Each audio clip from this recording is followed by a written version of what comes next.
السلام عليكم، مرحبا بكم في قناة أكلة مغربية مع خديجة. رمضان مبارك سعيد باش متمنيتو إن شاء الله بالصحة والسلامة وطول عمركم. بهذه المناسبة نقدم معكم بريوات حشوة الطون، كيجيو لذاذ ومقرمشين. خليكم مع المقادير وطريقة التحضير وفرجة ممتعة. كنحتاجو جوج بصلات مقطعين رقاق وفص ديال الثومة محكوك،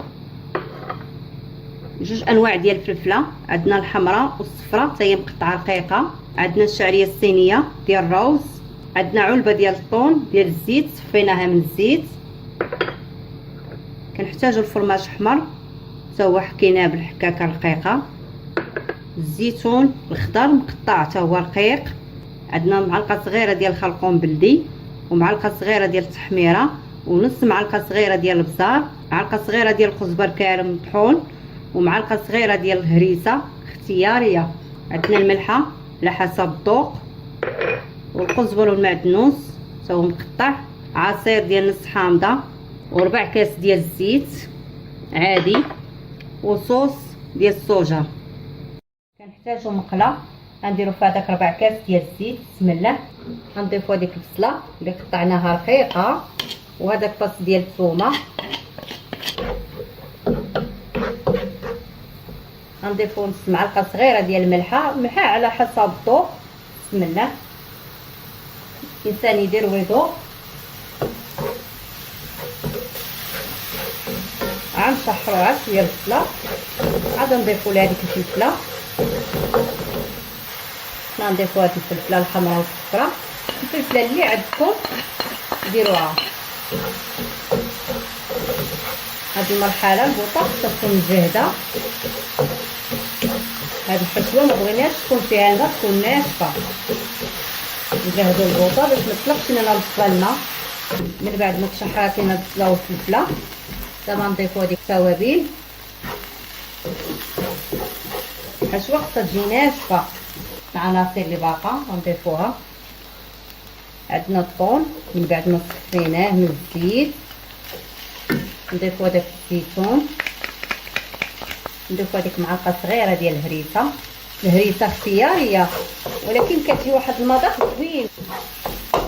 صافي نفرشو هذاك الثوم،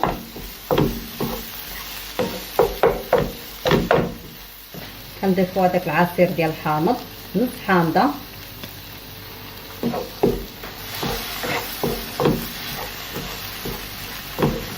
نضيفو هذاك الكزبر والمعدنوس،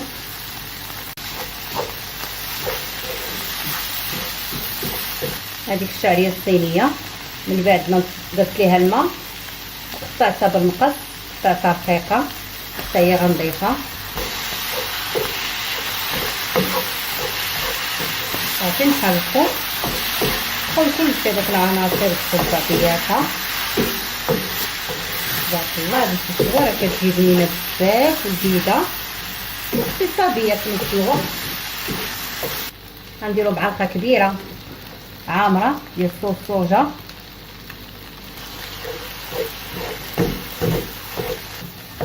صافي تبارك الله كلشي العناصر دخلت بعضياتها. خلينا داك الفرماج الاحمر ولا نضيف دابا. هنا صافي انا غنحرك تحريكه خفيفه وغنطفي البوطه.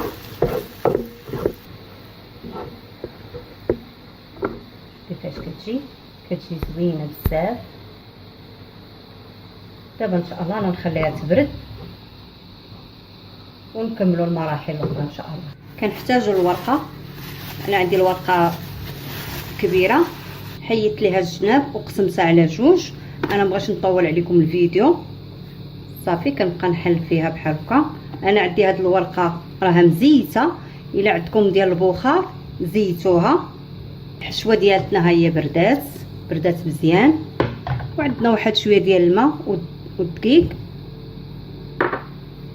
بسم الله. انا نوريكم دابا هاد الورقه راها مزيته، ها هي كما كتشوفوا. هاد الجهه المزيته هي اللي نديرو لتحت، وهاد الجهه الحرشه هي اللي نعمروا بها ان شاء الله الحشوه. بسم الله. كناخذوا الورقه ديالتنا بحال هكايا. صافي غنضيفوا الحشوه ديالتنا القياس اللي بغيتو، غير الحشوه تكون بارده مزيان. صافي انا كنشد الورقه ديالتي كنطويها بحال هكا بحال هكا كنطويها، كنشد. ولا درتو هاد الطريقه عمرها ما تخرج لكم الحشوه. كنشد هاد القنت اللي هنايا هو اللي كنلف به بحال هكا. كنبدا نطوي في البريوه ديالتنا بهذا الشكل. صافي كندير واحد شويه الماء والدقيق في الصبعيه بحال هكا، راه كلشي واضح. صافي وكنلف هاد الجهات هي كنسدها. ها هي البريوه ديالتي قاده. الحشوه ما تخافوش منها تخرج ولا شي حاجه، الطريقه راه مزيانه. من بعد ما شكلنا البريوات ديالنا درناهم في اللاطه وفرشنا على ورق الطبخ. كنحتاج شويه ديال الزيت ولا غندهن به. هاد اللحظه راني مشى على الفران كيسخن، غندخل ليه البريوات ونقصوا من النار، نخليوها متوسطه ونخليهم يطيبوا على خاطرهم ويجيو مقرمشين ان شاء الله. هذا هو الشكل النهائي ديال البريوات ديالنا ديال اليوم. كيجيو زوينين بزاف والحشوه رائعه ولذيذه واقتصاديه في نفس الوقت، وكيجيو مقرمشين كلهم بحال بسم الله. انا نوريكم تبارك الله. سمعوا القرمشه كيجيو زوينين. انا نقطع معكم هذه كما موالفين. بسم الله كيفاش كتجي، كيجيو زوينين بزاف. السلام عليكم، مرحبا بكم في قناه اكلات مغربيه مع خديجه. اليوم ان شاء الله نحضر معكم السيجار الكفته. كيجيو لذاذ وزوينين ومقرمشين في نفس الوقت. نخليكم مع المقادير وطريقه التحضير. كنحتاجو 250 غرام ديال الكفته ديال البقري، بصله كبيره مشلضه رقيقه، جوج خيط زوات صغار محكوكين في الحكاكه الغليظه، فلفله وحده حمراء حتى هي قطعناها رقيقه.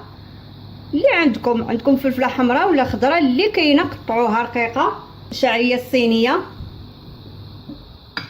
معلقه كبيره ديال القزبر والمعدنوس، شويه فرماج محكوك حمر 5 دراهم ديال الفرماج حمر، فلفل معلب لا ما عندكمش ديروا عاد الزيتون، اكتفوا عاد الزيتون، 4 كاس ديال زيت المائده، الإقامة عندنا معلقه صغيره ديال سكينجبير، ومعلقه صغيره ديال التحميره، ومعلقه صغيره ديال القزبر كارم، ومعلقه صغيره ديال الكمون، ومعلقه صغيره ديال الخرقوم عرب، ونص معلقه صغيره ديال البزار. عندنا 4 معالق صغيره ديال الهريسه اختياريه، اللي بغيتوها ما بغيتوهاش ما تضيفوهاش. وعندنا معلقه صغيره ديال الملحه على حسب الذوق، وجوج فصوص ديال الثومه محكوكين في الحكاكه رقيقه. كنحتاجوا المقله ديالنا درنا فوق البوطه، كنضيفوا لها داك 4 كاس ديال الزيت، وهذيك البصله اللي شلطنا غنضيفوها هي الاولى دابا، نديروا عليهم هذاك جوج فصوص ديال الثومه، نشحروا هذه البصله مزيان حتى تهبط.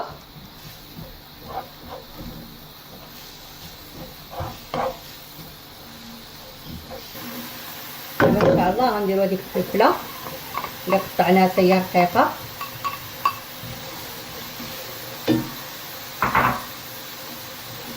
خليو هذا الشيء يتشحر. بما نزلات البصله شويه عاد نضيفوا خيزو وكفته والإقامة حتى هي نضيفوها، خليوها تشحر واحد شويه.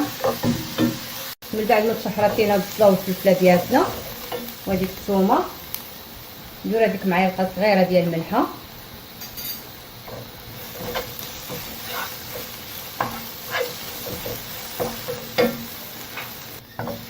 نديروا هذاك الفلفل المعلب،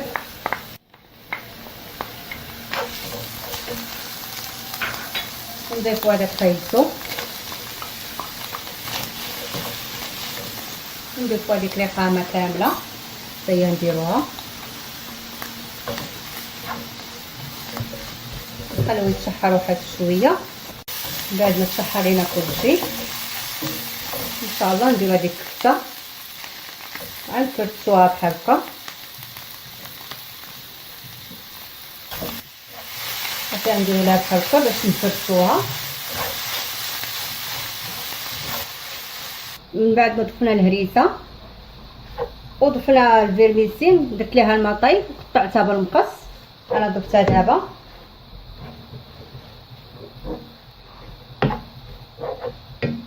غنديرو هذاك الربيع كزبر ومعدنوس، معلقه صغيره ديال الربيع قطعه رقيقه. صافي غنحركو شويه. تبارك الله هاد الحشوه راه زوينه بزاف وريحتها على مزويناتها، سهله واقتصاديه، واحد يعمر بها البريوات ولا السيجار. كتجي بهاد الشكل زوينه. انا نحرك غير شويه. انا نضيف الفرماج.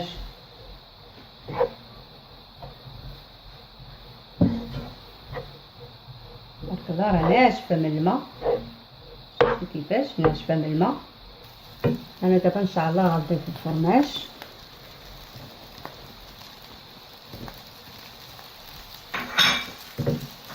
صافي نحرك غير شويه ونفرغوه. عادي ماذا بيا الفرماج ونفرغوه. صافي دابا حنا ان شاء الله نفرغوها. من بعد ما تبرد ان شاء الله غندوزو نشكلو السيجار ديالنا. من بعد ما بردات لينا الحشوه كنحتاجو واحد شويه الماء والدقيق فورص، درناهم هكا بهذا الشكل. وكنحتاجو الورقه. انا عندي الورقه الكبيره، انا نقسم على جوج. بسم الله.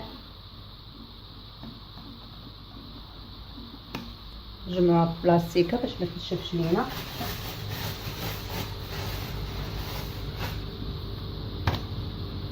نحلو فيها. هي راه مزيته ولا ما تحتاجو تزيتوها، الا كانت ناشفه عاد زيتوها.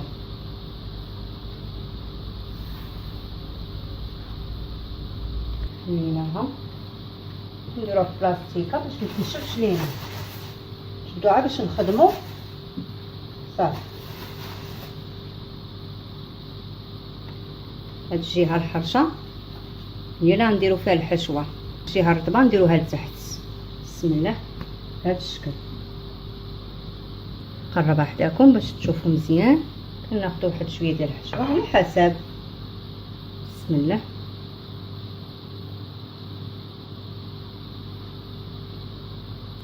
كنخليو واحد الطرف ديال الورقه هو اللي كنتنيو، كنعاودو ندورو بحال هكا جوج دورات، الاولى والثانيه عاده كنتنيو من هنا من الجناب بهذا الشكل بحال هكا وكنطويو. ساهله. هاد شويه لي شايب عاد شويه حيدوه بالمقص.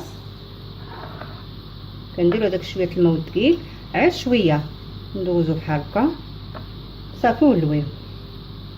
بهذا الشكل كتجي. كيفاش كتجي ساهله. من بعد ما كملنا السيجار ديالنا ها هو نشف، خليناه نشف. ها هو نشف مزيان ولا بهذا الشكل ناشف. تبارك الله راه خرجت ليا هنا 20 سيجاره. دابا ان شاء الله غنديرهم بهذا الشكل الحصيفات ديالو. حيت خليناهم نشفوا ما تخافوا عليهم ما والو، لا يلصقوا لا والو. خافوا عليهم ما والو. والانسان من يبغي يدخلهم للفران ولا يقليهم، لا بغى يقليهم راه يكون الزيت سخونه، ولا بغى يدخلهم للفران كيكون الفران باقي يكون سخون ويدهنهم شويه ديال الزيت ويدخلهم للفران. صافي كنحتفظوا عليهم بحال هكا. حنا ما كنخافوا منهم ما والو، ما كيتلصقوا ما والو. هادو بركه غنحتفظ بهم، خرج منهم الهواء. وخليت هادو انا غنقليهم. هذا هو الشكل النهائي ديال السيجار ديالنا. كيفاش كيجي زوين بزاف، والحشوه ساهله وبسيطه، كيجي لذيذ في نفس الوقت. شوفوا القرماشه، سمعوا معايا.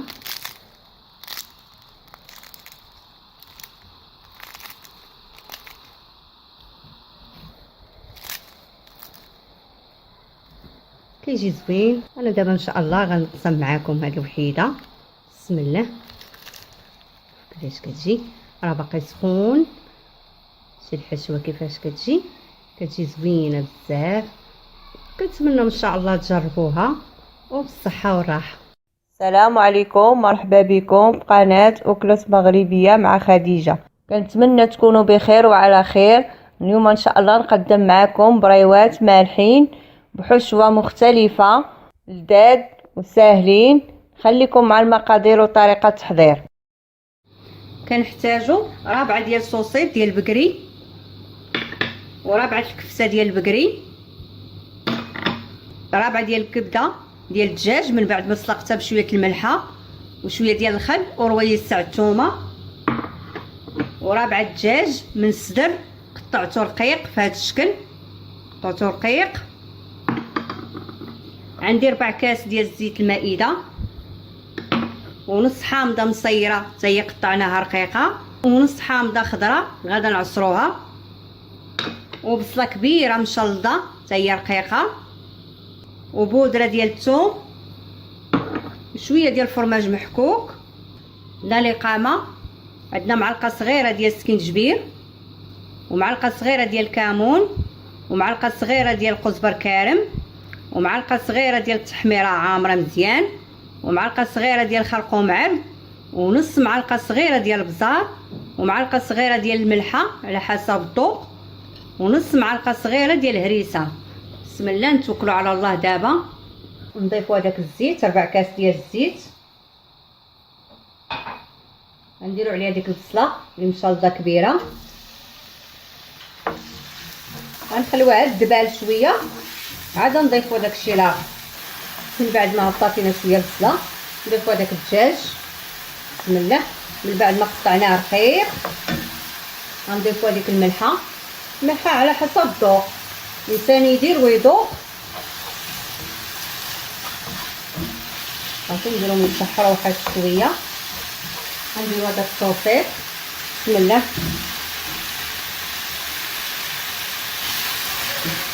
الفوطه راه كتكون مجهده شويه توسطه، خليو هادشي كلشي يطيب. من بعد ما تشحر لينا الصوصيط وطاب والدجاج تا هو راه طاب، ها انتم الصوصيط راه طاب، انا نوريكم شتي كيفاش هو طاب هي تقسم. الدجاج هو طاب. دابا ان شاء الله حنا غنضيفو العناصر الاخرى. كنديرو هذيك الثومه، بودره ديال الثومه نديروها شويه، معلقه صغيره ما عامراش في هذا الشكل. بركه. كنضيفو هذيك الكفته ديالتنا حتى هي كنفرتوها بحال هكا.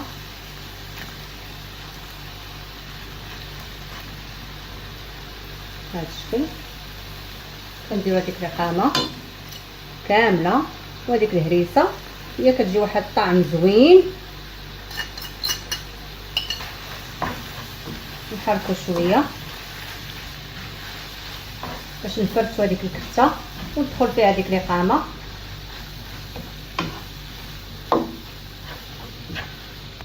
ندير داك الحامض المصير مقطع رقيق حتى هو نضيفوه دابا، عاد ندخل فيها بشويه وغنحيد هاد الصوصيط.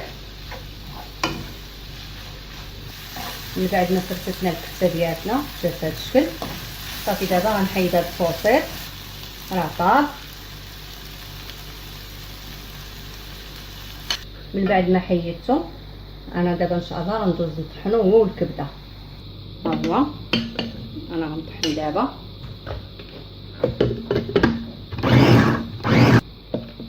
كيفاش كيجي انا طحنته. انا دابا نضيفو هنايا في هاد الاناء، خليه على جنب كيفاش كيجي. دابا ان شاء الله غنطحن هذيك الكبده وداك الرويس تاع الثومه اللي سلقت معاها حتى هو غنطحنو. غنوريكم كيفاش طحنات كيفاش كتجي. انا دابا غنضيف هذيك الكبده. بسم الله. الكبده انا ما كانوش كياكلوها الوليدات هاد الطريقه، ما كتجيش باينه نهائيا. انا ولادي ما كياكلوهاش ليا، درتها لهم هكا مطحونه راه ما بايناش، ما يعرفوها شنو هي. هذاك الصوصيط ها هو سوا رميو. هادشي كلشي دابا راه طايب، عاد دخلوا شويه العناصر الاقامه صافي ونطفو البوطه. غنعصر هذيك النص حامضه، ما غنعصرها دابا. صافي عصرنا هذيك النص حامضه مزيان. صافي نحركو واحد التحريكه بحال هكا. صافي كنضيفو داك الفرماج اللي حكينا. صافي عاد يذوب لينا الفرماج ونطفيو البوط. صافي هو داب لينا دابا الفرماج. صافي ان شاء الله دابا حنا نطفيو البوطه. صافي نخليوها تبرد وان شاء الله ندوزو نشكلو البريوات ديالنا. من بعد ما بردت لينا الحشوه، ها هي بردات، كنحتاجو الورقه الكبيره. نقسموها دابا ان شاء الله على جوج. بسم الله. من بعد ما قسمناها غنخدمو بها دابا. خصنا نديروها في الميكا. اللي غنخدمو بها هي اللي نحطو، اللي ما نخدموش بها نديروها في الميكا باش ما تنشفش لينا. صافي كنبداو نحلو فيها. كنشدو هذيك الجهه الحرشه هي هذه، راها مزيته بلا ما نحتاج نزيتها. وهاد الجهه الرطبه هي اللي غنديرو لتحت. هاد الجهه الحرشه هي اللي غنديرو فيها الحشوه. ها هي اللي غنديرو فيها الحشوه. دابا ان شاء الله حنا غنسرحوها. ها هي مسرحه. غنحطوا الحشوه القياس اللي بغيتو في الحشوه حطوه، عينكم ميزانكم. كنشد هاد النص، ها نتوما بحال هكا شفتوا، خليت واحد الطريف ها هو، ها باش تتبع معاكم. كنشد هاد النص هو اللي كنتني بحال هكا، عمر الحشوه ما تخرج ليكم الا درتو هاد الطريقه. كنشد هاد الطرف اللي خليت هو اللي غنجيب هنايا بحال هكا، هو اللي غنسد به. صافي وكنبدا نلف، كندير ديما العكس بحال هكا. كتشوفوا مزيان ماشي واضح؟ ها هما بحال هكا شتيها. كنحتاجو واحد شويه دقيق والماء، وان شاء الله اللي غنسدو به غنديرو هذيك شويه ديال الدقيق.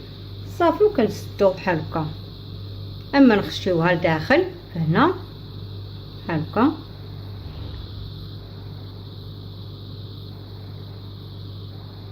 بحال هكا نخشيوها. ها هي بهذا الشكل كتجي. اما كتخافوا منها ما والو، ما كتخرج لا حشوه من القنات لا من حتى شي حاجه. ها هي كيفاش. من بعد ما كملنا البريوات ديالنا ونشفوا كيجيو في هذا الشكل. دابا ان شاء الله حنا غنديروهم في الفران. كنحتاجو شويه ديال الزيت واللاطه. من بعد ما فرشنا لها الورق الطبخ غندهنوا البريوات ديالنا. كنديروا واحد شويه ديال الزيت، كندهنوا البريوه ديالنا بحال هكا من هنا، ونعاودوا نقلبوها وندهنوا ثاني عاد شويه بحال هكا. صافي وكنحطوا البريوه ديالنا تندهنوهم كاملين. هاد الساعه راني مشعله الفران كيسخن. عاد كندخلوا البريوات ديالنا. صافي كنقصوا من العافيه اولا النار، كنخليوهم يطيبوا على عافيه مهيله باش يجيو زوينين ومقرمشين، يطيبوا على خاطرهم. هذا هو الشكل النهائي ديال البريوات ديالنا، ميكس كيجيو زوينين، كيجيو اكثر من رائعين. غنشارك معكم شوفوا كيفاش كيجي. سمعوا معايا القرمشه، كيجيو زوينين بزاف. شوفوا كيفاش كيجيو. انا نقطع معكم هذه. بسم الله. شوفوا كيفاش كتجي باقا سخونه، كتجي زوينه بزاف وكتستحق التجربه. وبالصحه والراحه.